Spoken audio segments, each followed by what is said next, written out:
আসসালামু আলাইকুম। আমার চ্যানেলে আপনাদের সকলকে স্বাগত।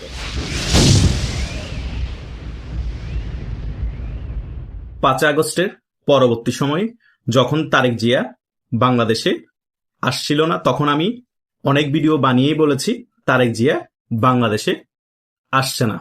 তারেক জিয়াকে বাংলাদেশে একটা শক্তি এবং বিদেশি একটা শক্তি বিএনপি থেকে মাইনাস করতে চাচ্ছে। সেটাই কিন্তু এখন প্রতিফলিত হচ্ছে। 15 থেকে 16 মাস হয়ে গিয়েছে, এখনো কিন্তু তারেক জিয়া বাংলাদেশে আসেনি এবং তার মায়ের অবস্থা খুবই খারাপ, তবুও বাংলাদেশে আসতে পারেনি। তিনি স্ট্যাটাস দিয়ে ক্লিয়ার করে দিয়েছেন, কিছু কিছু সিদ্ধান্ত আমার উপর নেই। এটাই হচ্ছে রিয়েলিটি। অনেকেই বলছে উনি বাংলাদেশে আসার পিছনে বাধা হচ্ছে ভারত, এবং বাংলাদেশের একটা পক্ষ চাচ্ছে তিনি যাতে বাংলাদেশে না আসুক। জামাত ইসলামী তো একেবারে চাচ্ছে না, আওয়ামী লীগও চাচ্ছে না, এবং সেনাবাহিনীর একটা পক্ষ চাচ্ছে না, এবং বিএনপিরও একটা পক্ষ চাচ্ছে না তিনি বাংলাদেশে আসুক। কারণ তিনি যদি বাংলাদেশে আসে, বিএনপির হাল ধরে ওই সকল বিএনপি নেতাদের যে প্রভাব বিস্তার করেছিল ওই সকল প্রভাব খর্ব হয়ে যাবে।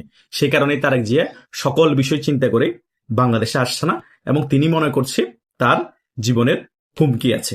আর দ্বিতীয় বিষয় হচ্ছে, আগামী নির্বাচনে আওয়ামী লীগকে আনার খুব চেষ্টা চলছে, কিন্তু শেখ পরিবারকে মাইনাস করে। বিএনপিও নির্বাচন করবে জিয়া পরিবারকে মাইনাস করে। এই ফর্মুলাতে বিশ্বের যে বড় দেশগুলো আছে, ভারত বলেন আমেরিকা বলেন, তারা ওই ফর্মুলাতে নির্বাচনটা বাংলাদেশে করাতে চাচ্ছে। ডক্টর ইউনূস করলেও এই ফর্মুলাতে আগানোর জন্য বলা হচ্ছে, এবং অন্তর্বর্তীকালীন সরকার ছাড়া যদি তত্ত্বাবধায়ক সরকারও গঠন করা নিরপেক্ষ, সেখানেও এই ফর্মুলাতে আগানোর প্ল্যানিং করা হচ্ছে। কিন্তু আওয়ামী লীগের পক্ষ যারা এই ব্যাপারগুলো আলোচনা করেছে, তারা কিন্তু এই ব্যাপারে রাজি হচ্ছে না, এবং বিএনপির পক্ষ থেকেও এই ব্যাপারে এখনো একমত হচ্ছে না। সেই কারণেই গোজামিল তৈরি হয়েছে। ফেব্রুয়ারিতে নির্বাচন হবে নাকি হবে না সেটারও কোনো এখনো শিরুটি নেই। আরো পিছাতে পারে নির্বাচন। এই সকল বিষয় গোছানোর পরেই হয়তোবা নির্বাচনের তফসিল ঘোষণা করা হবে, তারপরেই নির্বাচন হবে। আর যদি এই ফর্মুলাতে আওয়ামী লীগও রাজি না হয়, বিএনপিও রাজি না হয়, গতানুগতিকভাবে আওয়ামী লীগকে মাইনাস করে, জাতীয় পার্টিকে মাইনাস করে পাতানো নির্বাচন ডক্টর ইউনূস দিয়ে দেয়, সেই নির্বাচনে মেসাকার অবস্থা তৈরি হবে, এবং হয়তোবা এমন পরিস্থিতি তৈরি হইতে পারে নির্বাচন বানচালও হয়ে যেতে পারে। আর তা যদি না হয়, ডক্টর ইউনূস নির্বাচনই দিবে না। নির্বাচন না দিয়ে যতদিন তিনি থাকতে পারে, অলরেডি নির্বাচন না দেওয়ার ফন্দি কিন্তু তিনি তৈরি করে ফেলেছেন। কোনো জায়গায় নির্বাচনী আভাস পাওয়া যাচ্ছে না। এদিকে খালেদা জিয়া অসুস্থ হওয়ার কারণে আরো একটা সুযোগ তৈরি হয়ে গিয়েছে। যদি বাই চান্স তিনি মারা যায়, তাহলে তো একেবারে খেলা ডক্টর ইউনূসের হাতে চলে যাবে। নির্বাচন না দিয়ে তিনি ক্ষমতায় বসে থাকবে আরো অনেকদিন।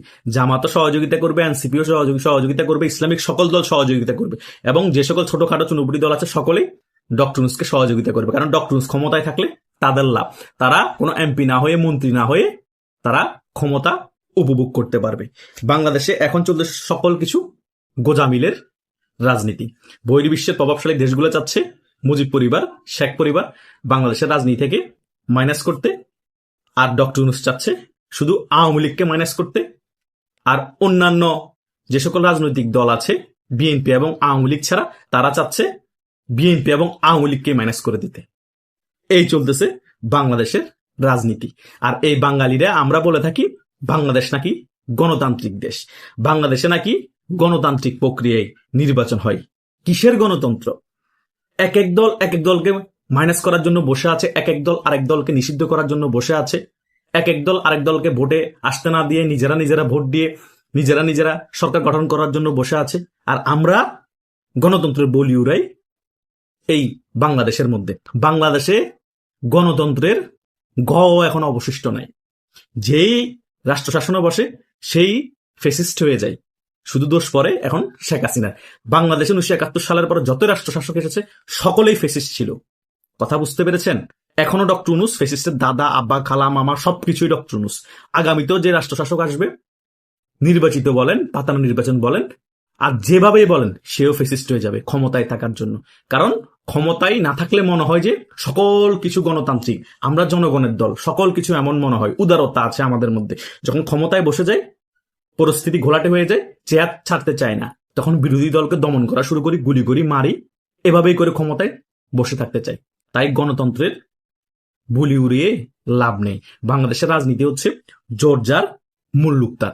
সে কারণেই বহির্বিশ্ব থেকে এই ফর্মুলাটা তারা দিচ্ছে বাংলাদেশের রাজনীতির জন্য, যে পরিবারতান্ত্রিক রাজনীতি থেকে বাংলাদেশের মানুষকে বের করে আনতে হবে, শেখ পরিবারকে বাইরে রাখতে হবে, জিয়া পরিবারকে বাইরে রাখতে হবে। এই ফর্মুলাতে কি বাংলাদেশের রাজনীতি প্রেক্ষাপট চেঞ্জ হয় কিনা, বা আগামী রাজনীতিতে এরকম এক না একতন্ত্র ফেসিস্ট আচরণ যাতে বাংলাদেশের রাজনীতিবিদরা না করে গণতান্ত্রিক প্রক্রিয়া ফিরে আসে কিনা, সে কারণে এই ফর্মুলাগুলো বহির্বিশ্বের বড় বড় দেশগুলা দিচ্ছে। এখন এগুলা বাংলাদেশে কার্যকর হবে কিনা, কারণ বাংলাদেশের যারা রাজনীতি করে, যারা কর্মী, তারা নেতাদেরকে পিড়ি মারা শুরু করে। নেতারা ভুল হলো, কর্মীরা নেতার ওয়ার্ডার শুনতে বাধ্য, আর সেই নেতাকে এমন ভাবে তারা উপস্থাপন করে, মনে করে নেতার ভুল হতেই পারে না, নেতা ভুল হলো রাইট, রাইট হলো রাইট। এই কারণেই আমাদের বাংলাদেশে ভালো নেতা তৈরি খুব কম হয়। ওই কথা আছে না, পাতলা দুধে পাতলা সর জন্মে, এটাই হচ্ছে বাস্তবতা। আমরা জাতি হিসেবে যেমন, সে কারণেই আমাদের দেশে তেমন নেতা জন্মে। আমাদের কর্মীরা যদি ভালো হতো, নেতারা বাধ্য হতো ভালো হতে।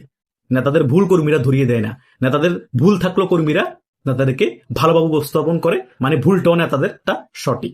এটা থেকে আমরা যতদিন বের হয়ে আসতে পারবো না, ততদিন পর্যন্ত বাংলাদেশে গণতান্ত্রিক রাজনীতি ফিরে আসবে না। আর গণতান্ত্রিক রাজনীতি ফিরে না আসলে বাংলাদেশে যুগের পর যুগ শুধু ফেসিস্ট জন্ম নিবে, যুগের পর যুগ শুধু অভ্যুত্থান হবে, যুগের পর যুগ শুধু এভাবে প্রতিহিংসার রাজনীতি হবে, কোনো কিছুরই পরিবর্তন হবে না। এটাই হচ্ছে বাস্তবতা। তাই যতই আমরা বলি বিএনপি জনগণের দল, যতই আমরা বলি আওয়ামী লীগ জনগণের দল, যতই বলি জামাত জনগণের দল, যতই বলি জাতীয় পার্টি জনগণের দল, ভাই সকলেই জনগণের দল, কিন্তু কার আচরণ কতটুকু ভালো সেটাই হচ্ছে মেইন ফ্যাক্ট। কথা বুঝতে পেরেছেন? জনগণের দল বলে বলে যদি জনগণের জন্য কাজ না করেন, নিজের জন্য কাজ করেন, তাহলে জনগণের দল বলে কোনো লাভ নাই। তাই আমি আজকে কোনো পক্ষের হয়ে কথা বলতে আসিনি, বাস্তবতাটা আপনাদের কাছে তুলে ধরেছি। বাংলাদেশের রাজনীতির প্রেক্ষাপট পরিবর্তন করতে হলে বাংলাদেশের জনগণকে সর্বপ্রথম এগিয়ে আসতে হবে। জিয়া পরিবারকে মাইনাস করে লাভ হবে না বাংলাদেশের রাজনীতি থেকে, আওয়ামী লীগের রাজনীতি থেকে শেখ পরিবারকে মাইনাস করে লাভ হবে না, যদি আমাদের মস্তিষ্কের পরিবর্তন না হয়। যে লাউ সে কদু থেকে যাবে। এটাই হচ্ছে বাংলাদেশের রাজনীতির জন্য বাস্তবতা। কেউ মানেন আর না মানেন, আশা করছি সকল কিছুই আপনারা এই স্বল্প আলোচনায় বুঝতে পেরেছেন। বাকিটা আপনারা যারা আমার ভিডিও দেখেন তাদের সিদ্ধান্ত, যে আপনাদের মাথায় কি ঘুরছে, যে বাংলাদেশের রাজনীতি আগামীতে কি হতে পারে। আপনাদের মূল্যবান কমেন্ট করে জানাতে পারেন আপনাদের চিন্তাধারা। আশা করছি সকল কিছু বুঝতে পেরেছেন। ধন্যবাদ সকলকে। আল্লাহ হাফিজ।